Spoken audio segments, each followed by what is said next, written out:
Welcome! My name is Brisa Areli Munoz, and I am on the directing team for American Repertory Theater's production of 1776, the musical.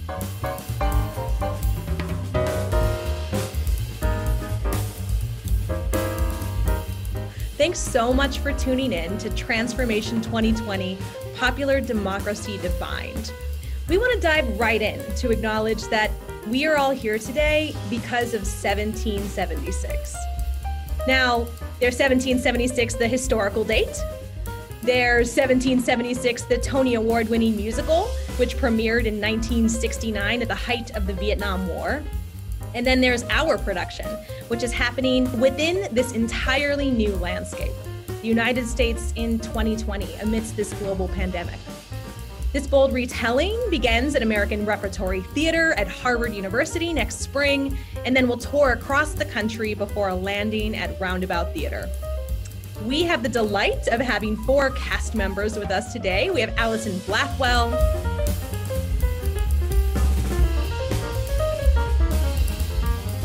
Patrena Murray,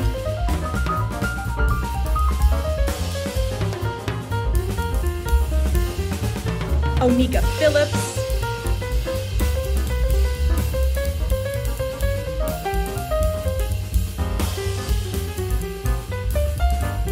and Sav Souza.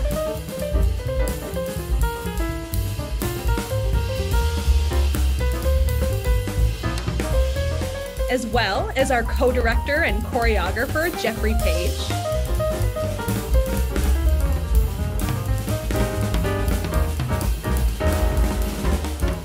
And they are all joined by 2 incredible Harvard historians and professors, Vincent Brown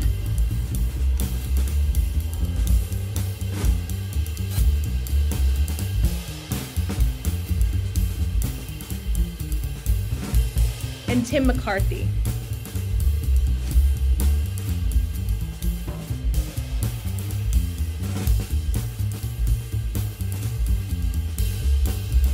All connected through our current musical production of 1776. This play dramatizes the creation and the signing of the Declaration of Independence. So Tim and Vince, as our historians, I'd love to kick it off with you both. What does 1776 even mean?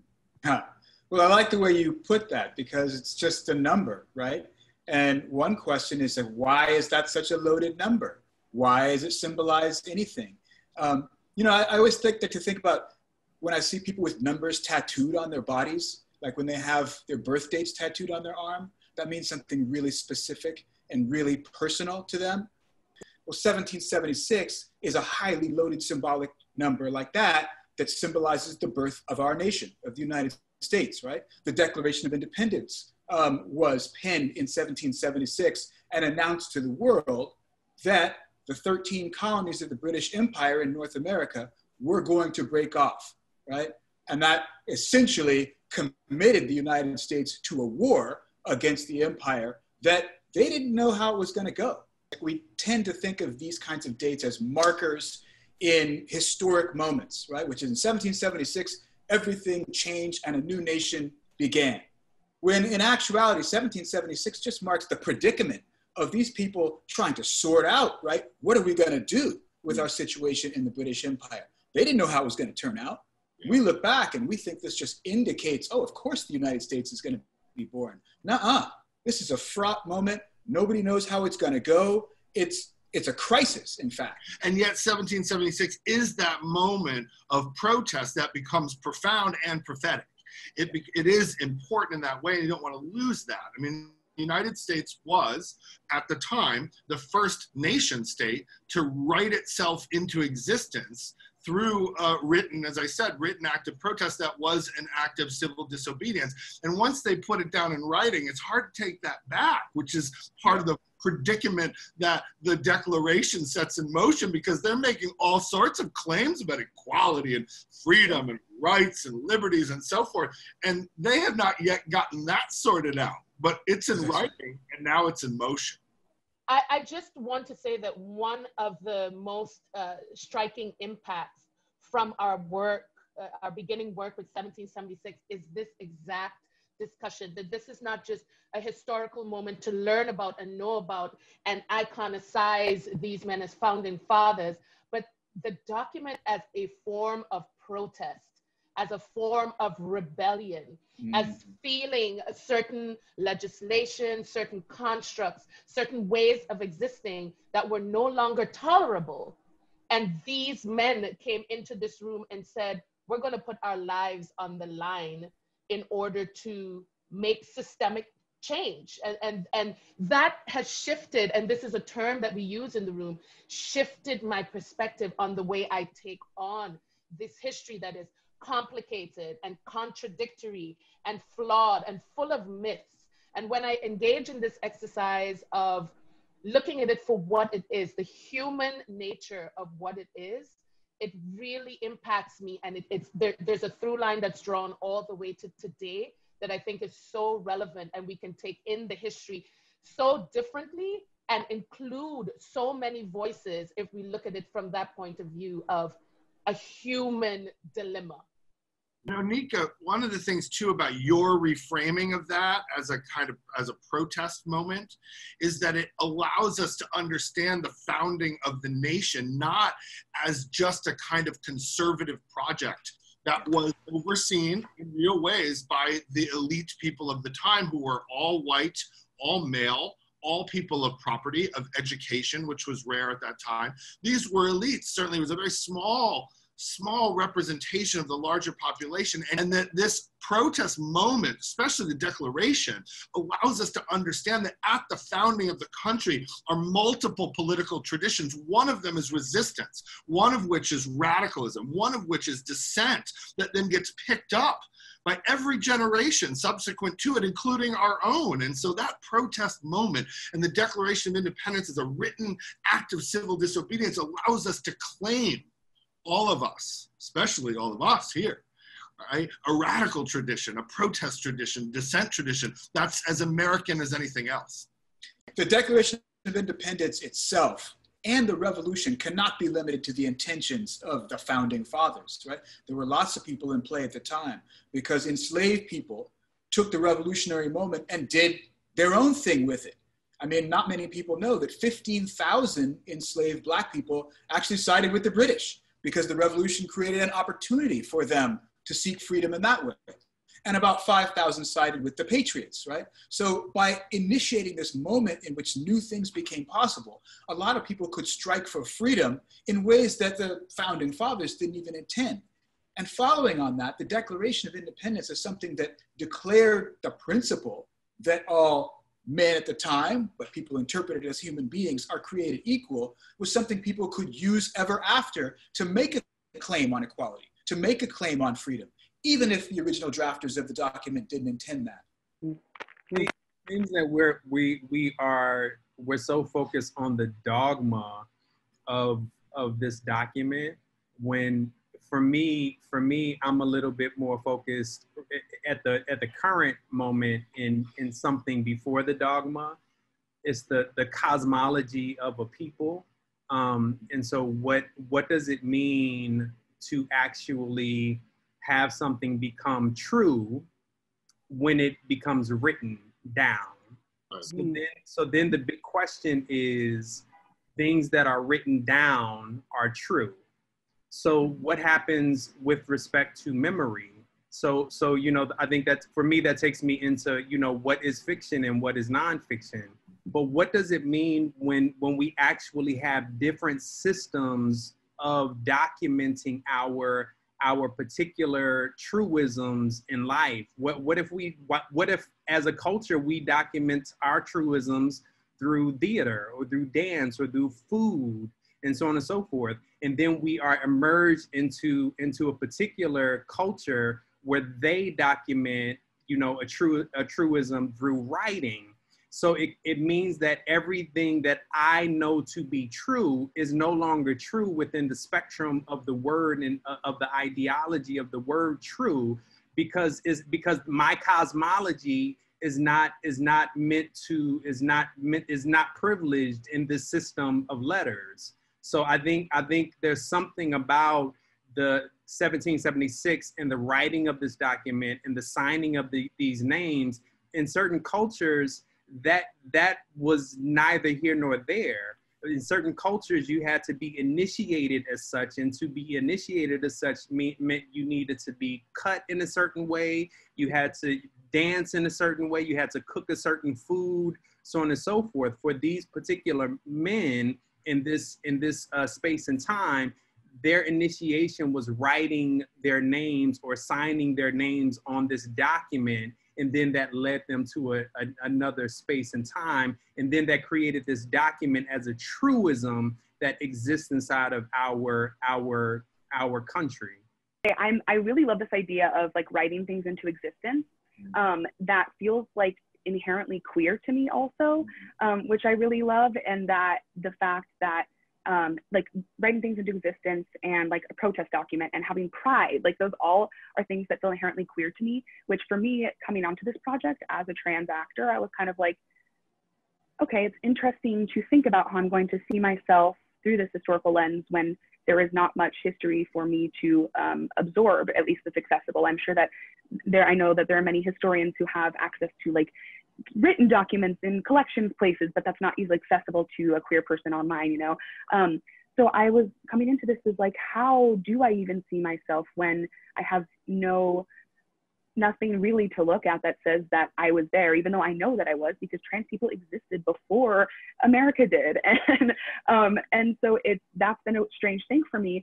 But I think through hearing these conversations and hearing Tim and Vincent talk so eloquently about protest documents and this writing into existence has been really important for me to find my way into the piece and figure out that I can, now the fact that like my body will be up there taking up space in this room is the moment, is the writing into existence that we were there, is that energy, is that finally happening. And I think that just really struck me when y'all were saying that. One of the things I love about the way you all are staging this production is that you are inserting us who were not meant to be authored by that history, right? We weren't described by the writers of the Declaration of Independence. We weren't necessarily considered by the founding fathers of the revolution. And yet that history has been received by us, and we've got to find ourselves in it. And I think what you're doing with this show through this brilliant casting is allowing people who weren't meant to be part of that history to find themselves in it. So when I think about, Ben Franklin as the elder statesman of the revolutionary generation, Ben Franklin on the $100 bill, right? That's a solid note as we have in American currency. And then I think about Trina playing Ben Franklin, right? That totally freaks it. Now I gotta reimagine what it is that the wisdom of the revolutionary generation looked like and what kind of wisdom that generation could offer. So, I mean, I'm really keen to see what Trina is gonna do with that. This is why I signed on to the show, because I wanted to deconstruct, rebuild a true idea of what this country is and what it could be. That's why I signed on to this project. And I think Oneika talked about myths. I mean, that's all I learned in education. Let's talk about the education system. All I learned was slavery, 3 chapters, and the rest was another part of history, not my history. And so I think what we can do in this musical, what we will do, is to really make people think and relook at the myths that they have believed and start to shift and say, wow, wait, was I wrong there? What's going on? What have I been taught? What was I wrong about? How can I rethink about my life and how I can treat people differently? Humanity, all these type of things. I think this show and what we're going to do with the show are going to make people really kind of reshift and really start to think hard about their life and where to go next and where they have to go. That's what's so exciting about this process. It's like, are you going to actually have the courage, right? Because this is really internal. Do you have the courage to see all these queer bodies and brown bodies on that stage and actually think about what's going on and how the myth and what is the truth and what are facts? How are you going to deal with all that stew, that gumbo? This discussion is so exciting to me because it's very easy for certain factions who are written into the script a certain way, to take on that history with a whole lot of anger and a decision that it's not even worth studying. It's not even worth investigating because it has left me out. But what this exercise with this show is doing for me is it's actually equipping me to delve into that history and see exactly where I take those moments that I can express in my now and have use for it. Yes. So, you know, all men are created equal. I know that I'm included in that. That may not have been the case in 1776, but today I can argue and I can debate and I can have conversation about how I am inclusive in that. And I don't think the founding fathers could have ever imagined the uses of these written statements, these what would become America's quote unquote truths, how they would be used by the same people that a system was created to oppress. And that to me is so much power. That's where there's a whole alchemy that lies there that allows me to now appreciate the history from a shifted point of view. And if I get, you know, more and more people, our audiences, young people, older people, conservative or not, to have a discussion with me about shifting the gaze so that it can be reflected from that very specific past to now. Yes. That is so empowering. So instead of being mad at it and not wanting to talk about George Washington and not being interested in the founding because I was left out, instead I'm empowered by this exercise. It's about shifting the gaze, but it's also about the audacity to question yourself inside of the gaze. Like what gives you the audacity to think that you as a Black woman can play Benjamin Franklin? What gives you that audacity? You are an underclassman. You are not supposed to be doing that. What gives you the audacity to soil the history that I have come to understand to be true and right and just? And what gives you that audacity to soil? And I believe that all of us as human beings should have the muscle of audacity. We should have the muscle to be able to interrogate stories and histories and mythologies in the way that we can start to see ourselves inside of those stories, mythologies, and histories. You know, it's so interesting because I'm looking at us all here, right? And there isn't one person in this community on this screen right now, this virtual community, that would have been at the Second Continental Congress, right? I'm probably the most likely to be let in the building. And once they find out about me, John Hancock would have put me out, right? Like none of us would have been in the Congress. None of us would have had our signatures on that document. And yet, and when we look back, depending on how you think about history, you look back and you don't see yourself. So you don't think this says anything about yourself. And yet, what is a kind of radical possibility, whether you're talking about politics or you're talking about performance or you're talking about art or you're talking about a society, right? It's an ability to explode out of the boundaries of our limited imagination and to embody something new. And the Declaration does that. The Declaration said, if government ain't working, the people have the right to alter or to abolish it, right? You either change it or you get rid of it, right? Both of which are acts of reimagining, of resistance, of rebellion, of revolution that give us the license, right? If we weren't there to begin with, right, and they tell us we're created equal anyway, or they tell us that we have the rights to life, liberty, pursuit of happiness, that we are free people, even though they didn't imagine us to be either free or equal or have any of those rights, we have the right to claim that, right?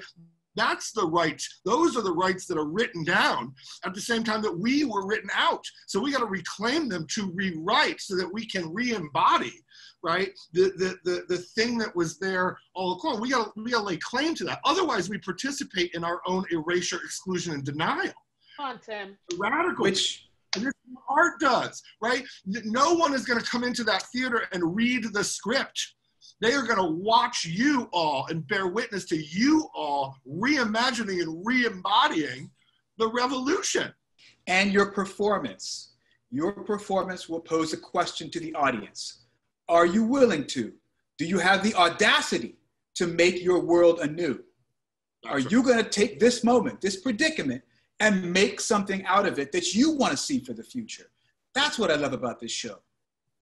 I also want to acknowledge that, you know, something that's unique about this musical is that it centers around this slavery clause that was omitted in order to gain support of all the delegates in order to even sign that Declaration of Independence, the Declaration of Independence. I figured at some point we'd get around to Thomas Jefferson. So we all know that Jefferson was selected by the Second Continental Congress for a host of reasons to be the person on the 5-person drafting committee to produce the draft of what becomes the Declaration of Independence. And he writes it quickly.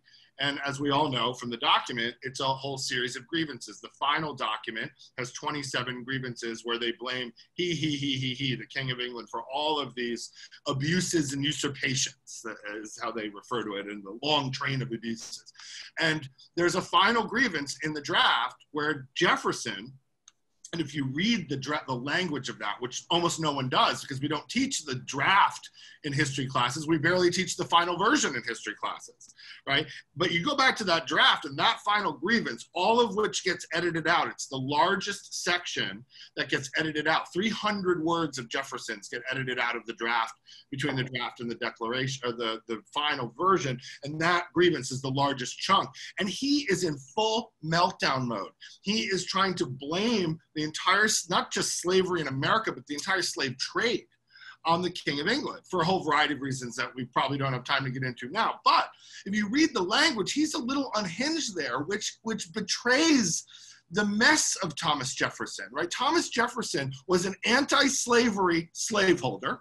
He was a white supremacist who gave us the term all men are created equal, and he was a founding father who was a rapist. And all of that was contained in the multitudes and mess and the muck and the mire of Thomas Jefferson, which himself, I think, represents all of these stunning contradictions that are still unresolved in the United States. And so the way that the Continental Congress was like, no, we got to get rid of this because this opens us up to critiques of our own contradictions, our own paradoxes and prejudices, the way that we, in this radical act of protest, dissent, dissolution, disobedience, are actually beginning to write into existence too new ways of thinking about the systemic inequalities and injustices that pre-exist and predate the birth of the nation itself, and of course long endure. And so that clause gets erased to make that document neater to digest. And it removes, at the level of language and at the level of written form, the contradiction, but it doesn't remove the contradiction. The contradiction's at the heart and the soul of the sin of the founding of the country. And so you have that there. It was interesting because the founding fathers were intentional and they were radical and they were also deeply anxious people. Right? They understood if that's in there, they're going to be called out on that. Samuel Johnson once said about Americans, about the colonists who were declaring independence, why do we hear the loudest yelps of liberty from the drivers of what he said, Negroes? He was already articulating a critique of the racism and the injustices around race and the system of slavery that was at the core of the country as much as anything else was. But then also Tim, he's purposefully, in the language of it, it seems like he's purposefully blaming, like he's shifting the blame away from himself. He's saying, you did this to us and we want to divorce you, but we want to keep the very thing that built both you and us. You did this to us. It was bad, but we would like to keep it if you please, because you know it's some good that would be lovely to keep. It's always worth remembering that slavery made the British Empire work, like quite literally, right? And you know, the British didn't have 13 colonies in America. They had 26. And by far the most profitable, most politically important and militarily significant of those colonies were in the Caribbean. And those happen to be the colonies with the largest population of enslaved people. As you move down from Massachusetts, right, to Virginia, to South Carolina, to the West Indies, you have colonies with more and more greater and greater numbers of enslaved peoples doing that work. And you also find that those colonies tend to be increasingly profitable. Jamaica was the most profitable colony in the British Empire, Massachusetts, the least, right? And so when you think about, you know, who really needs to keep slavery, right? It's the planters in the West Indies, it's the planters in South Carolina, it's the planters in Virginia. In Massachusetts, not so much, right? So one has to think about those regional differences and those different interests, even when one approaches the Declaration of Independence, right? One of the reasons why those clauses get removed is they want to keep the South Carolinians on board. Because the Virginians, and this gets a little bit technical, but the Virginians don't necessarily depend on the slave trade as much as they depend on native-born populations of enslaved people that are already there. They can trade slaves amongst each other, right? The South Carolinians depend on the trade. The Caribbean planters who don't join the revolution, they depend on the trade. And so yes, Jeffrey, all of this, the entire imperial system depends on slavery, but some parts of it less than others. Some parts of it have different perspectives, different interests in the system of slave trading and the system of slave-produced agriculture than others. And so I think we have to be careful when we just say, well, Jefferson is just a hypocrite. He's a particular kind of hypocrite, right? With particular interests born of his being a Virginian. And he's trying to keep those South Carolinians on board. I think the show actually tries to show that quite well. The interesting thing about that point, Vince, is whenever I speak about what you just mentioned in terms of the difference between, or actually what slavery was, is I say, you know, you should really go and look at the Tiger King, like that, the show on Netflix. And for people who don't know it, I'm happy to give you a little blow by blow. Once upon a time, there was this dude and he had tigers, right? He imported tigers from this place. And then they put into a law that said you can no longer import tigers from this place. And he said, okay, well, I don't need to import tigers from this place no more. I got 500 million billion tigers on my land. So so the key is I just got to make sure that they mate. And if they mate, then I'm crystal clear. Nobody cares as if it's this tiger or that tiger. So the question is what is a plantation? We assume, like, we have this beautified term of what a plantation is, a plantation Southern cooking. No, that was a concentration camp, bro. Like it was not no like beautiful vacation.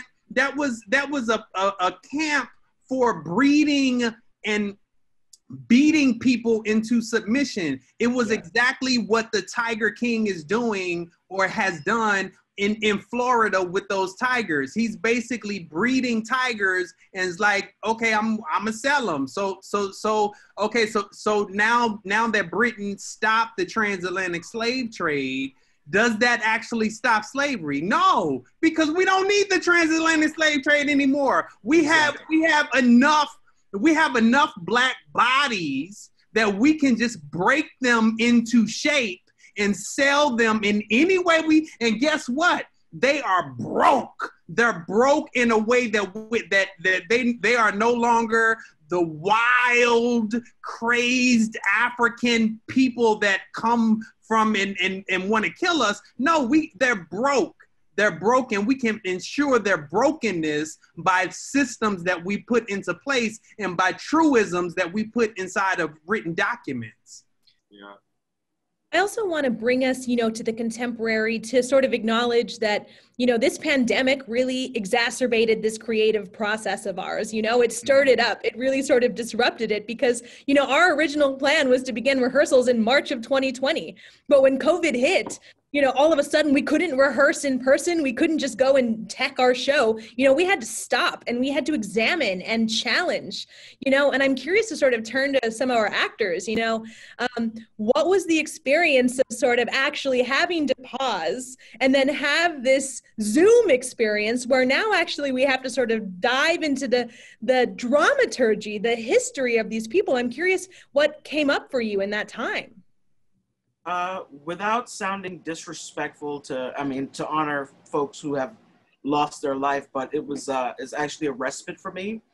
I got to sit, and not just with race, but just about my life in general, everything happening internally, how I feel about it, how I feel about myself in the world, how I feel about other people and the relationship.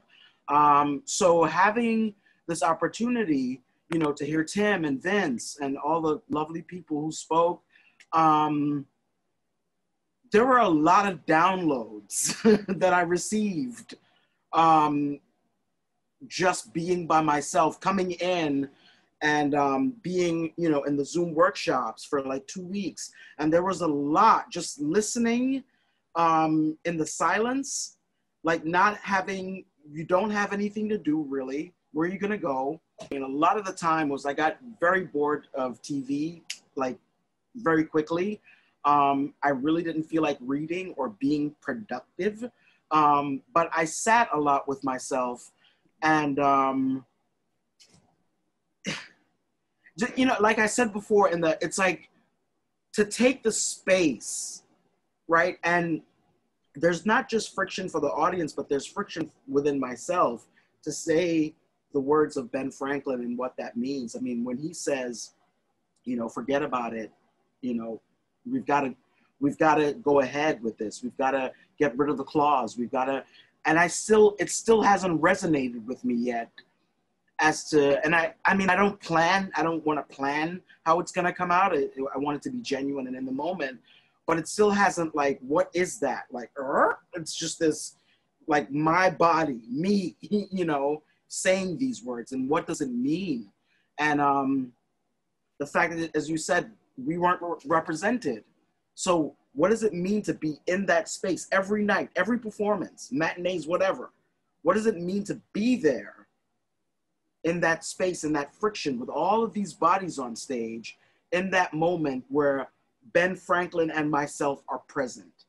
And not only am I present, but my ancestors through me are present. You know, it's like, I really don't have the words to, it's just, I really don't have the words to, I can't say it eloquently.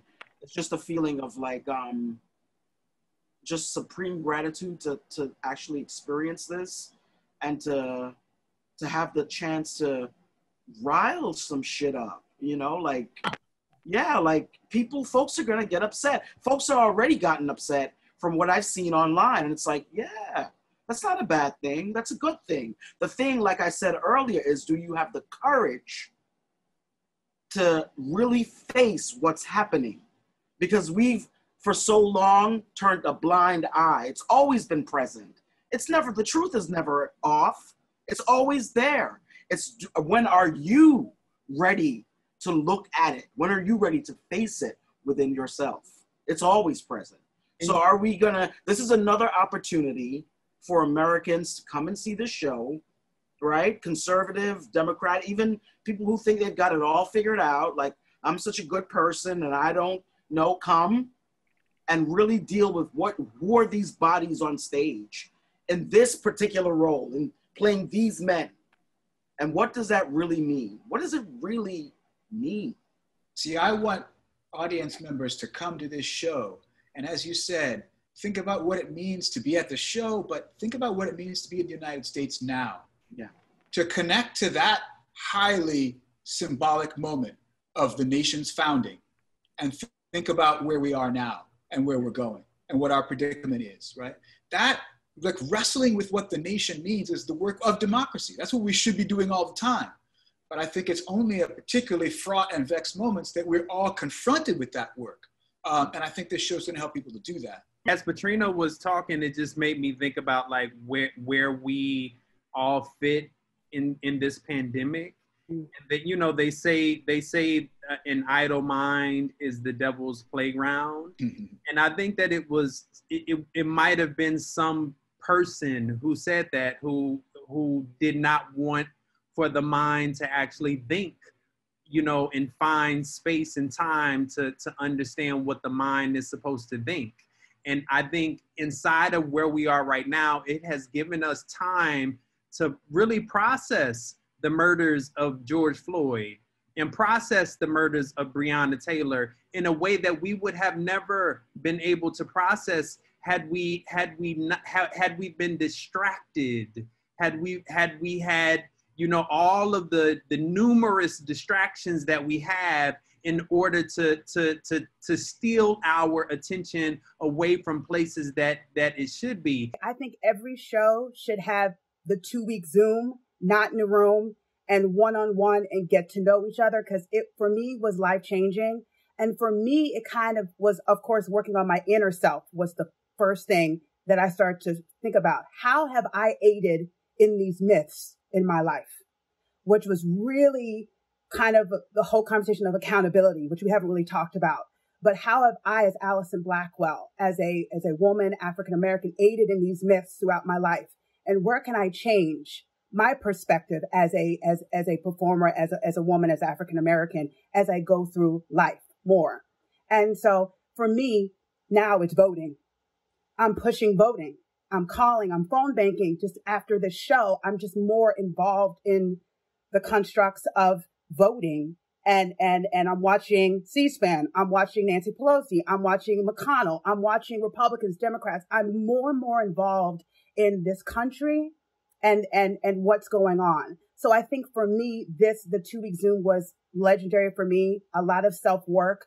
And that word has been put out a lot to people. Do your self-work, allies and stuff like that. But it's so important for us to do the self-work if we're going to change this world and change ourselves to be better people. And so I'm hoping coming to see the show, they will see what we're going to do on stage and really go home and look at yourself and come out a better person. That is my goal moving forward after this Zoom experience, which was, like I said, amazing for me personally. If this show reminds us that the United States has a beginning, right, in 1776, it should also remind us that it could have an end and that it can be revived. And I hope people take that away from this. Yeah. And I think what you're talking about, Allison, is speaking to this thing of beyond the ballot, right? It is voting, but you were also saying it's the personal reflection that needs to happen. And I would love to talk about civic engagement. What does that look like now? What are all the ways we can? Allison, you already listed this full slew of the ways that you have been doing it. What are other ways that young voters, that people can be engaging in this time?